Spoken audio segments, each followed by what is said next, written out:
What is up, my Squirtleites? It is I, your king, welcoming you back to more Let's Play Pokemon Emerald. In the last episode, we made it here to Route 113 on our way to Fallarbor Town. Run-ins with a bunch of trainers. We also learned about Secret Power and how it affects secret bases, and also the fact that it's actually just a pretty darn decent move. And in this episode, we are going to be continuing until we get to Fallarbor Town, and also, hopefully, finally getting Raiju to evolve, because he is really, really darn close. Like, I mean, really, I believe it is level 26 when we do see him evolve into his final form, which is going to be great, because he is going to be packing quite the punch as soon as he does. Okay, so I believe this lady does add us to the book and a half. Yep, I was right about that. We're also going to be learning about all this ash that we're encountering. And yes, this is ash. This is not snow, as you can tell by the fact that everything is gray and not white. This area is situated right underneath Mount Chimney, which is the volcano in this region. We'll learn more about Mount Chimney in a few episodes, but for now, let's continue just to fight these trainers, and then we will get ourselves a bit of an education, a bit of a crash course on volcanic ash and how it actually has utility in this game. Ooh, we get to deal with 2 Spindas. Okay, so I think the best way to do with this is we're going to want to focus on one at a time. So let's immediately go for the one on the right, just because that is the one I have decided to focus on. Alright, I don't know why you're using tackle on an Aeron, but okay. You do you, I suppose. Go off. And there goes that one. Okay, so decent experience, and I believe this one right here should get Raiju to level 26, so let's focus that. Maybe I can paralyze you? Nope. Okay, well, feint attack. Eh, come on. So as I said in the last episode, Spinda really does not hit all that hard. It just doesn't really have any moves to do all that much damage with. If you can get one to like really specialize in physical attack, it can be decent. But you're more or less just concerned with using Spinda for its utility. And there we go. That is it with Tia and Mia, and Raiju is evolving, everybody. Oh, I'm excited about this. Super excited, because I love this Pokemon. I really do. It's one of my all-time favorite electric types. Well, actually, probably one of my all-time favorite Pokemon in general. Although I would say its Mega Evolution is kind of weird looking. Alright, we got ourselves Manectric! Heck yeah, those base stats just jumped up a huge amount. And there we go. Alright, so let's take a look at Raiju and how much stronger he's gotten. Okay, so, look at this. Much better special attack stat, much better speed stat, and he's just going to hit so much harder. Now, obviously, I'm going to probably need to use something to heal him. Let's also take this item off of Ziggy, which is an X attack. That is actually going to be, that actually might come in handy, considering now I'm going to be hardcore focusing on utilizing, actually, what am I doing? I should burn all my potions. Hardcore utilizing on utilizing Ghidorah to hopefully get him to evolve next, which I don't think he evolves until well into like the 30s, so that's going to take a little bit longer. Alright, so, Ghidorah, you are now out in front. And let's keep... Excuse me, I don't care, Lola! I don't care about your adventures in Space Jam with Michael Jordan and Bugs. I really don't. Alright, let's head on into this house, and we're going to learn some interesting things. This area is covered in volcanic ash, Huff Puff. I'm especially gifted, Huff Puff. I make glass out of volcanic ash and make items, Huff Puff. Go collect ashes with this, Huff Puff. Obtained the soot sack. Okay, so now... walking over each of the squares of grass out here actually has a use to it. So, every single time I walk over a singular square here, I am gaining soot in my soot sack. Now, using this ash, I can then go back to the guy who gave us the soot sack, and he will be able to make new items when I collect enough of it. Now, unfortunately, you're going to be using a lot of repels to get all of the soot that you need. In fact, is there a way I can, like, check my soot sack and see how much I have?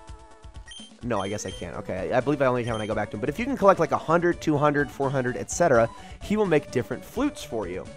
Now, there are 3 different types of flutes he'll make that I think are very useful, and 2 that are not so useful. He'll also make you a couple furniture items. The first one that he makes is called the Blue Flute, which is essentially this game's version of the Poke Flute. It just wakes Pokemon up right away, so you never have to worry about using a Full Heal or an Awakening or a Chesto Berry on that. The next one is, I want to say it's the Red Flute. Now, this snaps Pokemon out of Infatuation, which Full Heal does not heal, which is pretty darn nice to be able to actually snap out of Infatuation.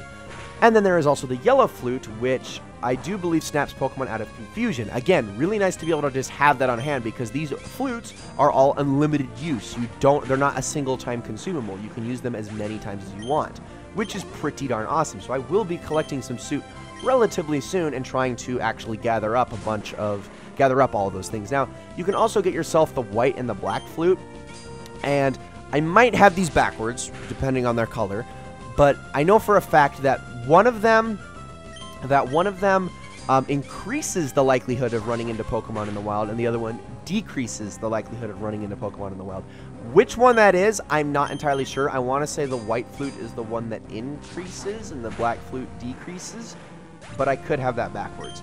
And then but those are the most expensive flutes, first of all, and then after that, he will make, like, there's like 2 furniture items he'll be willing to make, but you need to collect a lot of soot for that at that point.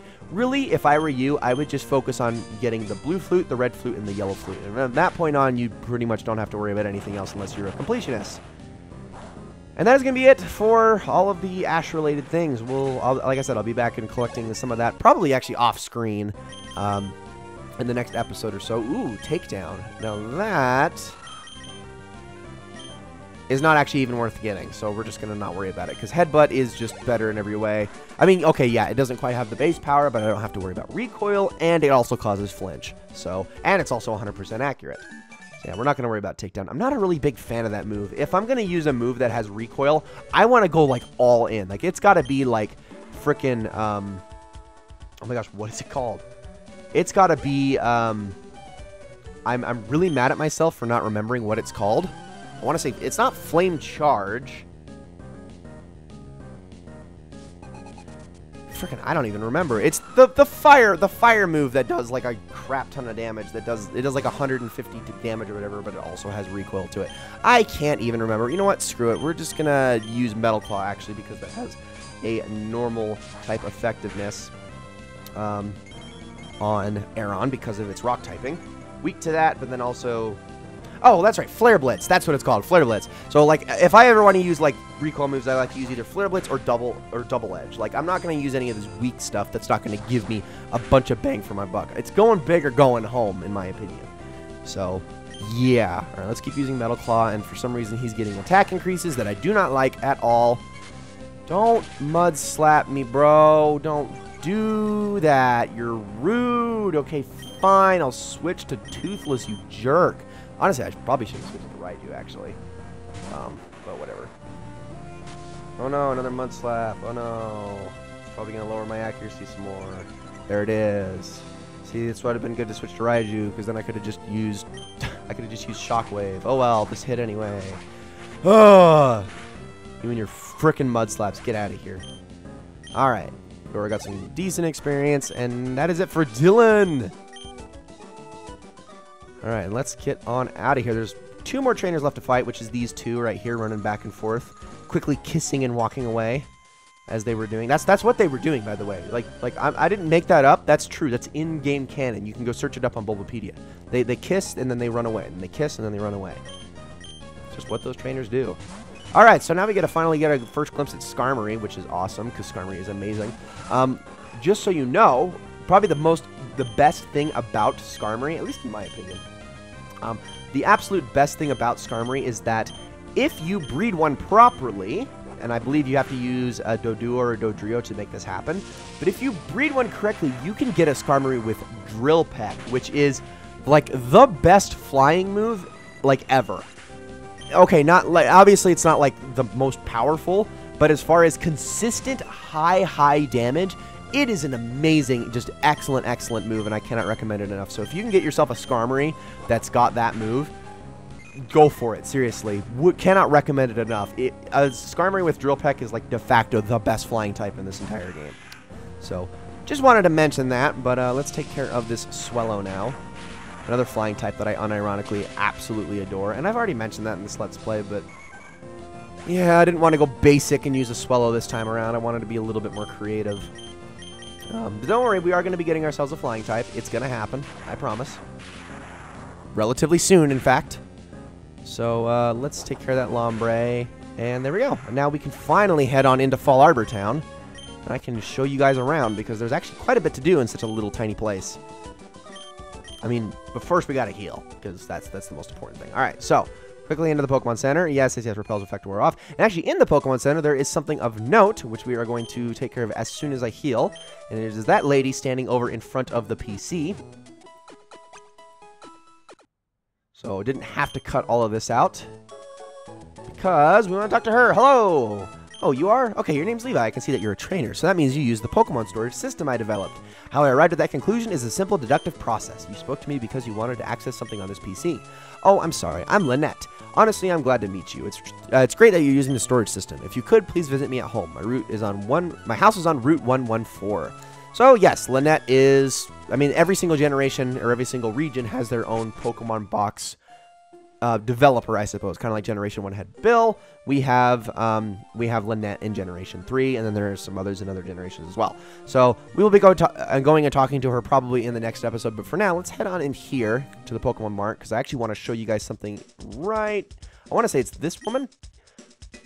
I want to know... Oh, yeah, I want all sorts of things, but I used up all my allowance. Wouldn't it be nice if there were a spell that made money appear when you waggle a finger? If you want, I can teach your Pokemon the move Metronome. Money won't appear, but your Pokemon will waggle a finger, yes? Now, I know none of my Pokemon can learn this move. Only bipedal Pokemon that have, like, little paws or fingers can actually use this thing. I think one of the only Pokemon you can have up to this point that can learn it is, like, Plusle and Minun. So, Metronome is a really interesting move. It's a move that, well...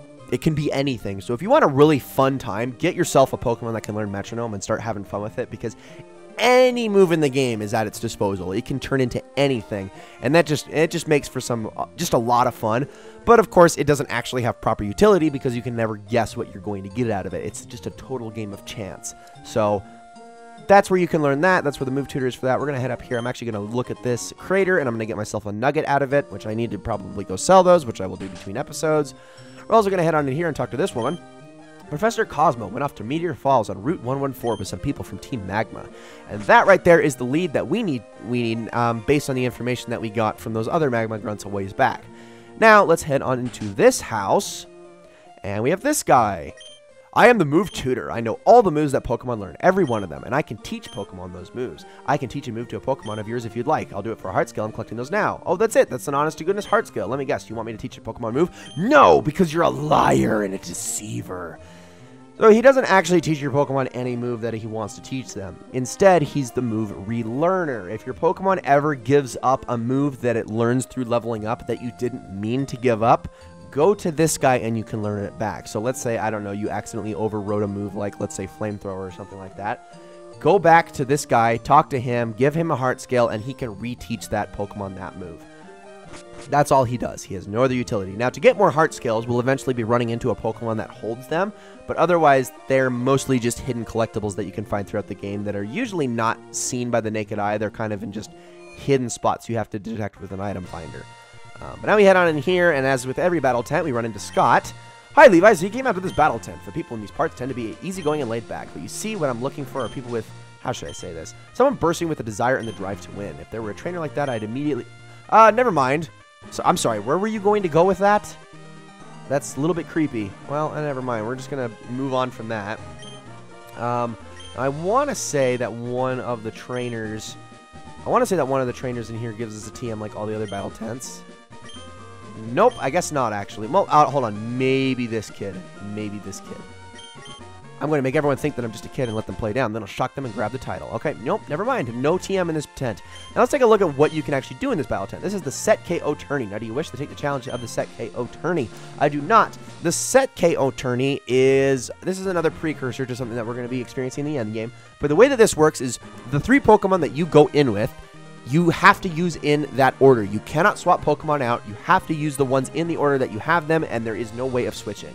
That's all it is. It's pretty darn simple. It's honestly probably the easiest of the 3 battle tents that we've seen thus far because it relies on chance and luck a lot less.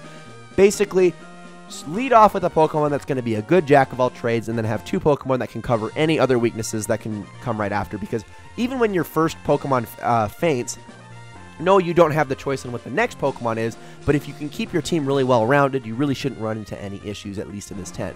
It's not so easy in the end game, a variant of this, but in the battle tent at least, you shouldn't have that hard of a time as long as you've got 3 really well-rounded Pokemon. But ladies and gentlemen, that is going to be it for this episode of Let's Play Pokemon Emerald. I hope you all enjoyed it very much. In the next episode, we're going to be heading on towards Route 114, off looking for Professor Cosmo, who was apparently taken away by Team Magma. So thank you all so very much for watching, and I will see you all in the next one.